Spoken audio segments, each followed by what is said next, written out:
at pagkamatay ni Jesucristo para sa atin. At gabayan tayo patungo sa landas, patungo sa taimtim na pananalangin. Samahan niyo po kami at tayo po'y makilahok sa isa na namang makabuluhang paglalakbay mula dito sa simbahan ng Santo Domingo, Quezon City.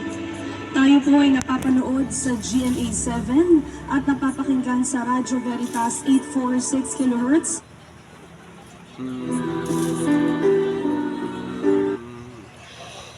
Ng mundo online sa pamamagitan po ng internet, YouTube at Facebook Live.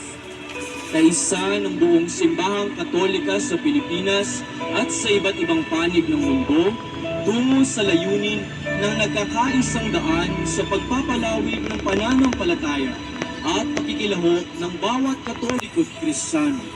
Ito ang Siete Palabras 2024. Mama.